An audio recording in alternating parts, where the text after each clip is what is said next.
where we're looking at something as simple as cleaning. Now, you would think cleaning a surface, and you've got people that do it, all of you guys have got people that do it, you would think that's a pretty straightforward process. Do you know there are 9 separate variables to measure in a simple act of cleaning a surface?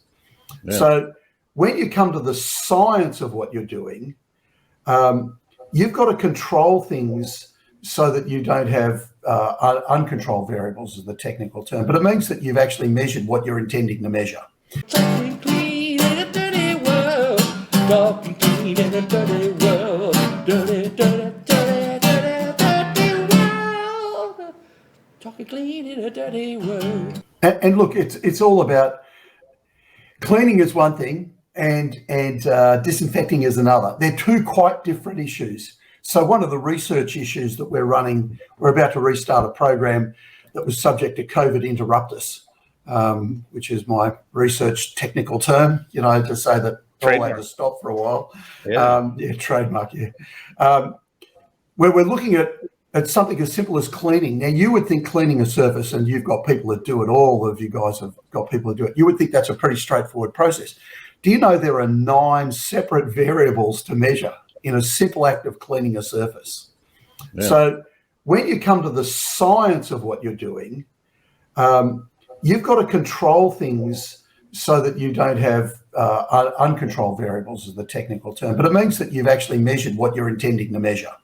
And we're running research projects looking at that, where we've controlled all the variables, and we've published one piece of work which Dave's aware of.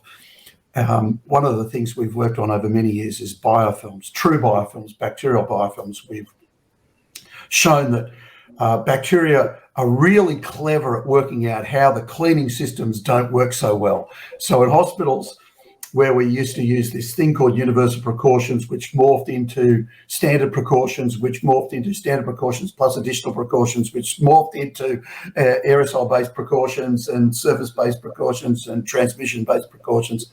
It's cleaning, okay? Forget all that. It's just cleaning. And the old way of doing it was you'd clean and then you'd dump some chlorine on top of it. And the bugs actually worked out a long time ago that if they produce a nice biofilm, a lot of cleaners the cleaning is so ordinary that all they're doing is giving the bacteria a bit of a wash and a feed. They hide in the surfaces, the little micro cracks. They give them a wash and a feed. And then sometimes later the chlorine comes by and they go, quick, dive into the biofilm.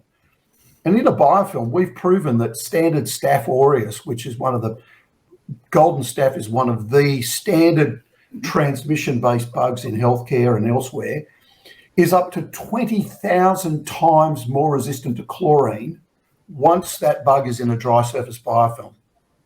Very specific micro methods. All this stuff is published. What's more, we've also shown that they can survive standard autoclaving, which is pretty terrifying as well once you put them in a biofilm. So looking at this cleaning stuff is really important, because when we took those biofilm bugs and we got a standard culture and popped them on a surface and then grew them in a dry surface biofilm and popped them on the surface and cleaned next to each other, what we found was water and microfiber, we didn't even use any chemistry, would get rid of 99.9% of the bugs with a single wipe. But when you put them in a dry surface biofilm, those same Staph aureus, it resisted 50 times wiping. After 50 times wiping, you only got rid of the first 90%. So if you had, say, 100 million bugs on the surface to start, and you remove 90% of them, you've only got 10 million bugs left. But if the effective dose is 200, you've got 500,000 times more than you need. So what is evolving? Is it the biofilm evolving, or is it the bug evolving? Both. The bug produces the biofilm. And an important thing for cleaners, the biofilm is not the muck. Like, we all shed billions of skin cells a day. There's oils, if you're in a school, there's kids doing stuff. Wherever you're cleaning, there's always dirt and grime.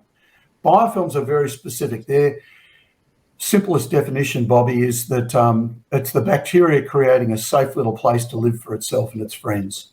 So they produce this stuff, Largely, it's a thing called a polysaccharide. It's a complex type of a sugar. It can vary between a slime and a spiderweb type material. And each bug does it differently, and every context does it differently. So the biofilm you'll get on, say, a soap bar that you leave where it goes green, that's usually Pseudomonas, is very different from the biofilm in the sink itself. So I was in a neonatal intensive care unit a couple of weeks ago, and we were worried about a bug called Serratia marcescens, which is a horrible bug.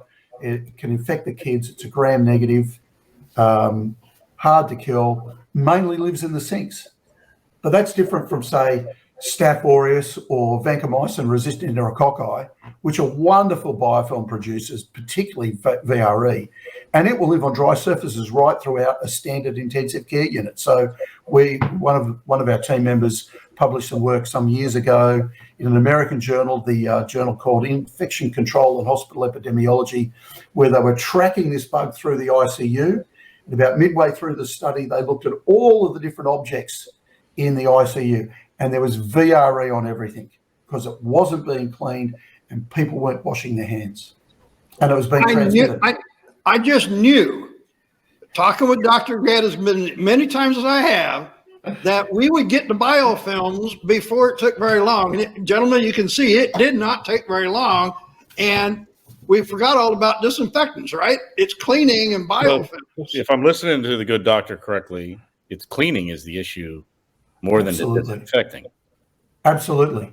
Yeah. So, you know, the thing with the bugs is they're really good at learning what disinfectant does what. And you can't beat effective cleaning. If they're gone, they're not there. And so effective cleaning, and it's certainly in our area. I mean, we make all sorts of disinfectants. We've got peracetic acids at one end, down to quaternary ammonium biocides down at the other, you know, and a whole pile of stuff in the middle. We do antiseptics, so we've got alcohol-based hand rubs that are registered with the Australian TGA, they're medicines, through to quaternary-based foaming hand soaps that are not registered, you know, and they all work. We test them all, you know, go off to the independent. But you want to clean? Got to clean, got to remove them. You have stayed very quiet for one of the first times ever on our show. I'm just wondering, did you catch the fact that he mentioned there's 9 steps to cleaning? Yes, I've been making notes. I you know, for once I'm in the presence of greatness. No offense, guys. No, no, you're not. No. It's just I don't normally work in those circles. Anyway, he's speaking my language, man. I love this. I do have some questions, though. I'm curious because you said some things, and I wanted to clarify in case somebody's listening to this and doesn't get it. You said these going back to your oils. You said the oils were toxic, meaning in their pure form, 100%, whatever. They're toxic to us or everything? Environment? Well, yeah, it's a great question, Don. So I should have added, of course, there's a whole bunch of oils that are food oils, you know, but the ones we're talking about that are toxic are generally the ones that are going to be biologically active as some sort of antimicrobial substance, whether they're antifungals or you know, antibacterials or even an antiviral. Generally, the way those things work is they're going to disrupt membranes. And so as humans, we all have a cell membrane around our cells, but bacteria don't. They have both a cell wall and a cell membrane. And the cell wall is cellulose, so it's like a plant-based material. So the bioavailable oils, again, tea tree oil and eucalyptus oil, thymol. Thymol's got some great disinfecting properties. Thymol's a bit interesting because you can use thymol as a food, but it's very dilute as a food. And of course, you can use antiseptic and tea tree oil or use tea tree oil, I should say, and eucalyptus oil as antiseptics. So in the context, they're fine. But you've got to be very careful with the toxemia for some of these things. And you know, to get thymol to really, you know, step up a level, there are some toxemia issues you've got to be aware of and be careful with. I mean, it's an antiseptic, for example, for I don't know if you've ever seen this done. Have you ever seen the way they anaesthetize fish in research? Yeah. They tip in a bit of thymol. Yeah. Thymol, you know, they all float to the surface. They're done. And you pick them up. Put them back where you want them, you know. You had me back when you were talking about mercury and methylate, because I put that orange stuff on me many, many times as a kid. And I'm thinking, that probably explains a few things. No, I'm sorry, Don. That's not going to explain all of your twitches. I'm not going to let that. I can't use that as an excuse. No, because it still goes on today, and I don't think it has that long of an effect. Well, there's other abuses I can attribute that to. Doctor, can you go through the 9 steps of cleaning? Well, what I'll do is somebody to ask that question. I was about ready to say it sounds like we've got a whole nother broadcast for that one. Or is that it can't like bullet point it? There's not like 9 steps cleaning bullet point. I've got a really nice graphic that I'll send through to Dave from the original paper. The original paper is in the American Journal of Infection Control from some years ago. The 2 authors are a now retired professor from Canada, a gentleman by the name of Syed Sattar, and his co-author is a Frenchman who lives in Wales, in Cardiff, and Jean-Yves Millard. And they've got a great paper, and it's got a nice little graphic. But look, the simple summary is to think of cleaning, of what are the things you're doing with cleaning. Well, the first thing is, are you going to use a cloth or are you going to use paper? And what sort of cloth are you going to use? So straight away you've got multiple variables just in the cloth or paper, because what sort of paper, what sort of cloth? Mm-hmm. Is it a soft cloth? Is it microfiber?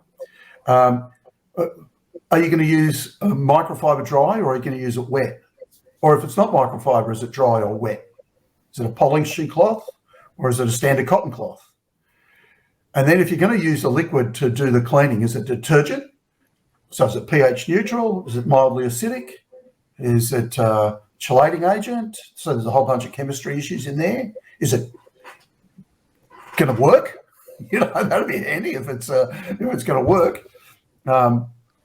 Is it a disinfectant? Oh, well, that's different again. Are you going to do a cleaning and then disinfect? And then what about the surface? The surface is it a piece of stainless steel?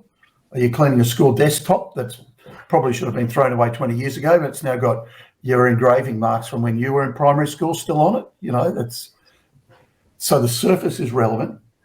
And then what's the general context? Are we talking about something in a school, or is it a food court in a public area, or is it a hospital and we're cleaning a return tray above a hospital bed, or a surface in a nurse's workstation, or a healthcare worker's nurse station, they call them these days. And, there's a computer keyboard. We did this wonderful piece of work where we grew bugs on keyboards and showed that VRE, if you want VRE, I don't know, you can see my mouse, but it's that side of the mouse that's got the VRE and even the mouse pad. But chairs. So one of the things we found, we're alive with MROs in ICUs. This is another study we published called Finding the Bad Bugs in a Busy ICU. And when people walk up to a chair in an ICU to work in the workstation, what do? Well, the first thing is they touch the back of the chair and pull the chair back. Mm-hmm. So what do you think the bugs are? Because they haven't got washed hands. Their hands haven't been washed. And then they touch the handles, and then they reach down and adjust. Hang on a second, I get the height right. Everywhere that gets touched is where the bugs are. So there's most of the variables, Bobby, but then it gets more complex because, with all due respect, you look like a fairly strong, healthy, adult male. So you go, geez, this is a bit of a dirty surface. I better give it a vigorous wipe. Are you wiping fast or are you wiping slow? How much are you really putting your elbow into it, or are you not? Now, that's very different from, say, Mrs. Sanchez, who's a recent American resident. No green card here, of course, because she's become a resident. So, actually, she gets a green card. But anyway, Mrs. Sanchez is working, and she's a very experienced cleaner, but she's only 5'2" and weighs, 68 pounds dripping wet. And she's very strong, but is she going to have the strength to endure that sort of Bobby Zagers pressure for 4 full hours across all of the school desks that she's got to clean? Or is she going to give it a bit of a gentle, I'm removing the surface dust? So now I got to ask, how do you know that Bobby's going to scrub that hard? How do you know Bobby isn't just going to give it that wide? I'm just going off my personal opinion from watching the podcast. I'm very impressed, and I thought, that's a good way to look at it. So There you go, Dave. I'm sorry. I just got to put that in there. But you're talking about all of the variables that go with every one of these steps, correct? That's correct. And when you're testing products, so this is where even the large multinationals are struggling with this, and we're seeing false claims about biofilms because they're using the wrong method on the wrong surface. So there's a wet method you can grow biofilms with, which is fine if you want to clean the toilet and the drain. And look, the method that we pioneered is now internationally an international standard method for cleaning endoscopes. So it's a very different beast. But the dry surface biofilm method hasn't even been picked up by the EPA yet. It's internationally published. And again, they've been a bit busy during COVID, so they've had a bit to do, but they will circle back around.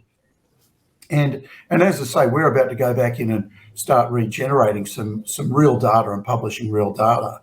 And the way that you clean a dry surface, we're not sure we've even got an answer yet because we've got one published study.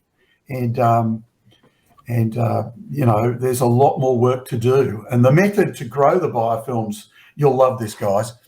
This was our hypothesis, right? Our hypothesis was to get the biofilms to look in the lab like they look in real life, was that we had to emulate an average hospital cleaner, which means they used a neutral detergent. And so you grow the bugs in a biofilm, and then you take them out, and then you dehydrate them for a few days, and they don't get any washing or feed. And they get a bit sick. They're like, and they're not quite dead. So you shove them back in the biofilm reactor, give them a couple more days of food and drink, and pull them out and dehydrate them again and let them dry right out. But every time you do it, they get stronger. Well, it takes nearly 10 days. And then you get these little coupons. So they're about the size of a silver dollar and or a quarter.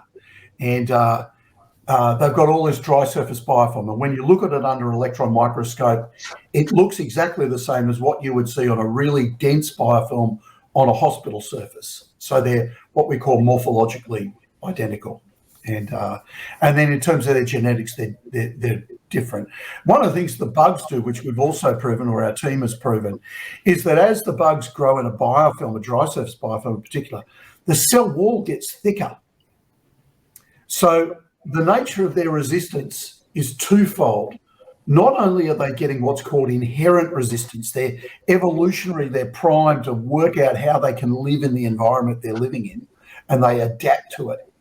But that's also different from, say, multi-drug resistance, where they're swapping small pieces of encoded protein, often in a biofilm, sometimes in a patient, sometimes in a surface, sometimes in a slime, and they all talk to one another and share pieces of genetic material that allow them to learn resistance to antibiotics.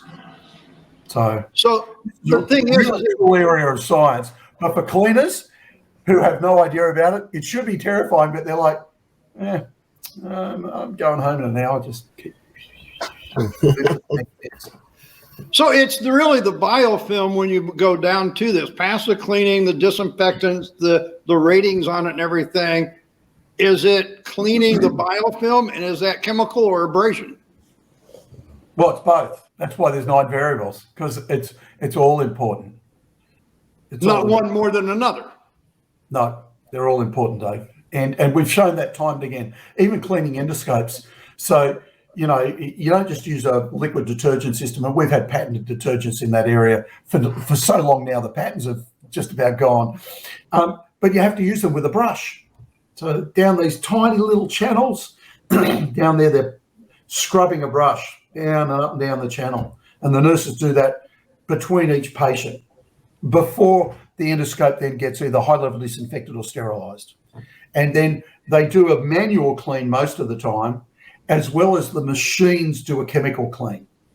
but the machines can't do the physical cleaning. You've still got to remove, because, in an endoscope, you don't just have biofilms, you've also got biological soil. So any body orifice that you've got, we've got an endoscope that we can stick into it, and with a camera stuck at the end that we can see. And in the case of surgical scopes, if you don't have a hole, we'll make one and stick it in anyway. So that's what laparoscopes are. And Javier, I think the thing is, it sounds like you're going to have to do a lot of scrubbing. Oh yeah. Yeah, but I couldn't agree more with Dr. Whiteley as far as is that everything is important. I mean, that is so true. I mean, it's not only the product, but the abrasion, everything, like we just mentioned. It's absolutely true. You got to have those steps in order to actually, really be, successful or achieve the goal that you're trying to go with that. The actually really clean. I agree 100%. Right. Yeah, and educating our customer base the difference between a biofilm and biological. Well, you just said it, doctor, but the biological residue or whatever it might be. Yep. Like the difference between dirt and a biofilm. Like that's right. That's probably gets confused a bit. It is confusing, and let me tell you, this is literally just work our team has just published.